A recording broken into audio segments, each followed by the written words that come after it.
What's up, everybody? Welcome back to the Formula America podcast. We're your hosts, Kurt and Dylan, and Formula One is finally back in the Americas with this weekend's Canadian Grand Prix. So we got that coming up, which is shaping up to be pretty interesting, I think. But before we get into that, we just got word yesterday that Mr. Checo Perez has re-signed or extended his contract for 2 more years, filling one of the vacancies, one of the many vacancies for this season, and effectively ending any chance of our dream of Carlos Sainz rejoining the Red Bull family. Yeah, it is. But yeah, man, that was kind of crazy. It kind of came out of nowhere. I didn't think it would come that fast, and I didn't think it would happen that fast, and I didn't think it would be 2 years for sure. Yeah, I'm pretty surprised about it as well. I'm not really. So I read, I'll call it a conspiracy theory. I read someone's random Reddit article that made a little bit more logical sense to me. And it essentially said Checo's a pay driver and Max's salary is ridiculous to keep him. True. And so they're like, if you get rid of Checo, you bring in a Carlos Sainz, you have to pay Carlos more money and you stop getting so much money. So the conspiracy theory is Checo's kind of funding Max's salary to keep him there. And I was like, if that is true, okay, I'll buy that for $1. That makes a little bit more sense to me than just saying in a vacuum, Red Bull thinks Checo's the best option for 2 more years. Yeah. I mean, I was just looking at the stats. If this would have happened 2 races ago, it would have made more sense. But he's hasn't been doing that well. So it's like, why would they go for 2 years? But I guess that kind of makes sense. So I'm sure there are some clauses in that contract. Oh, yeah. I'm sure it's riddled with clauses where if his performance starts to slip too much, he's going to be out. Especially with Ferrari hanging out 24 points behind Red Bull right now. Yeah. There's if we lose the constructors, your ass is on the hot seat clause. Yeah.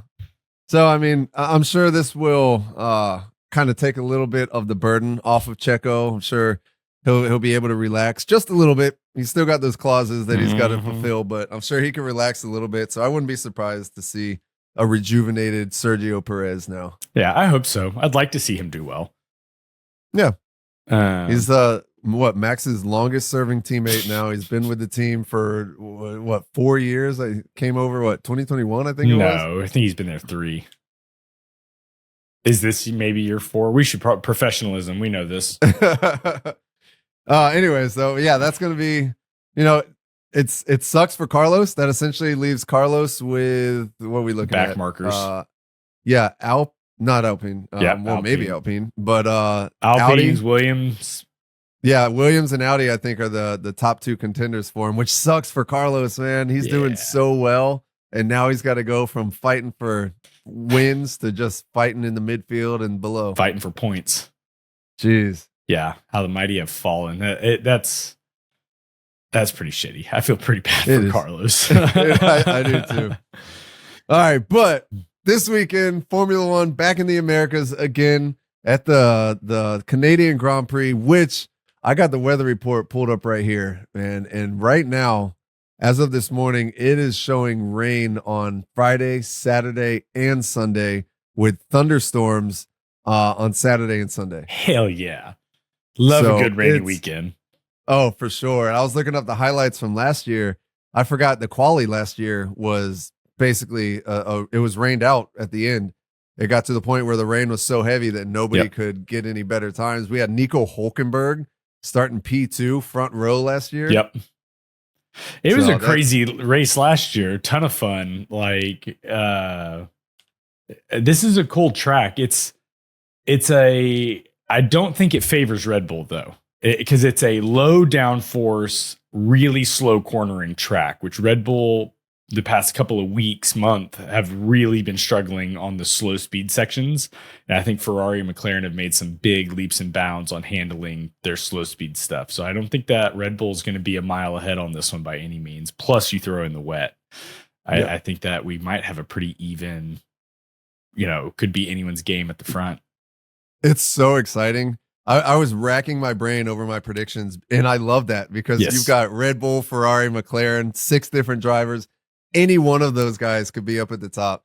And yeah, man, it's so exciting to finally have this. But yeah, those, it's got some bumps. They said they resurfaced the track, but Brand new track.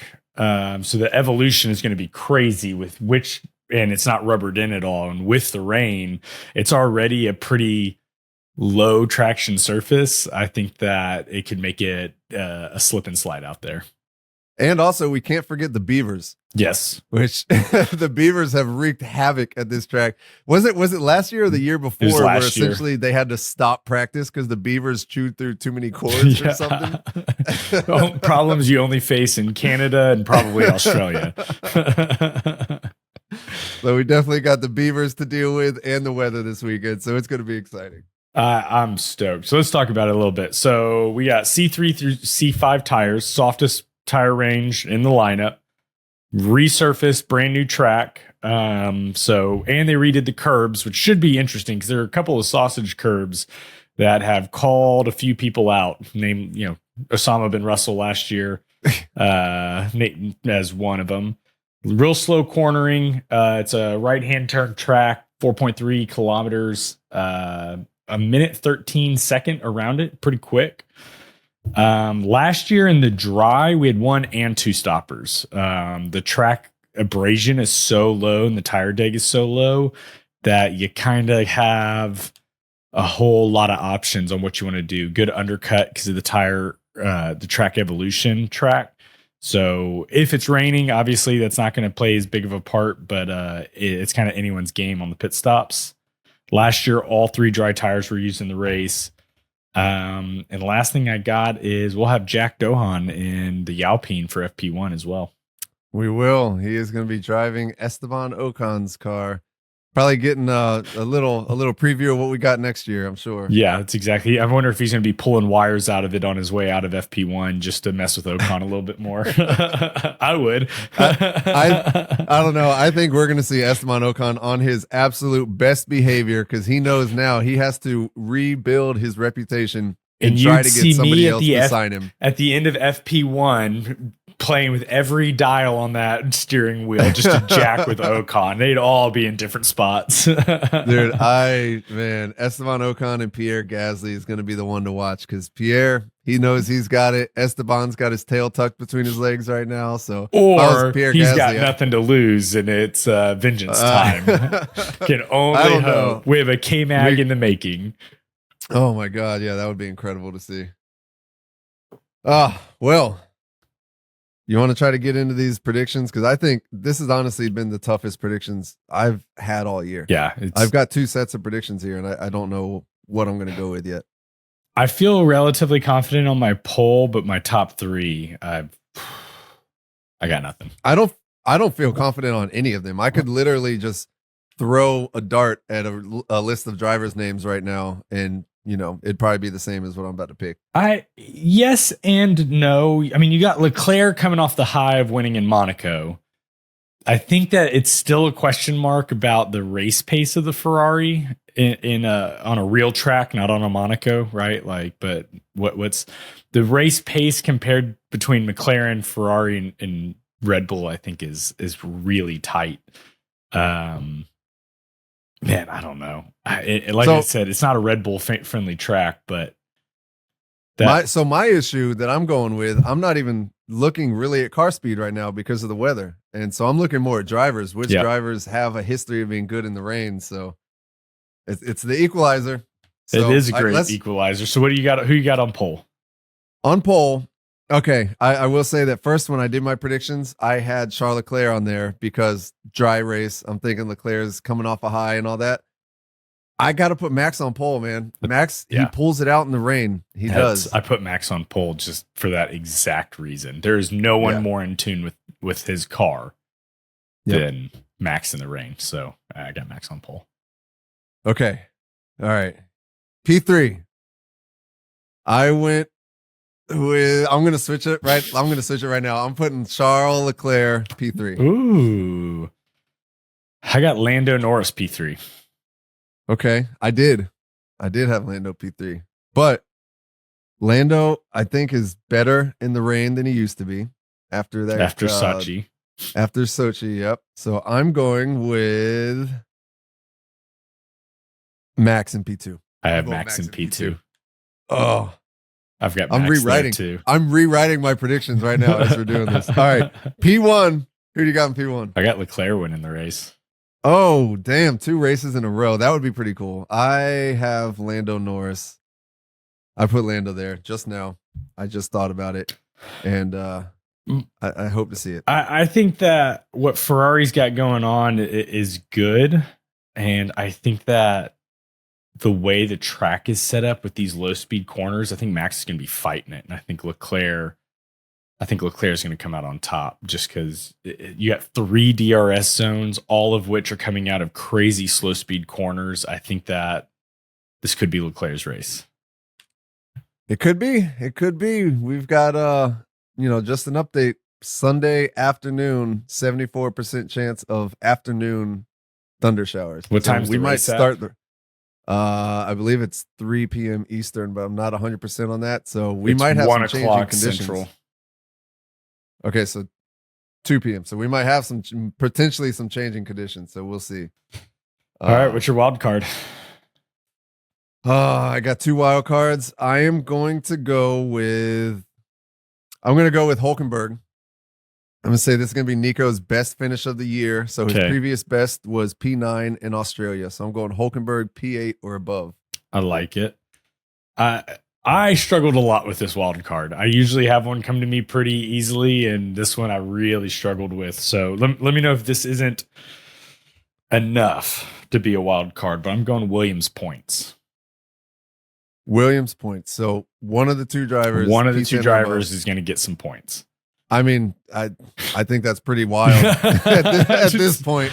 It's last year I would have said no, but it's such a low downforce track. It's Williams doesn't have downforce, so as long as it can stop and turn in those slow speed corners, I think it's gonna be pretty quick.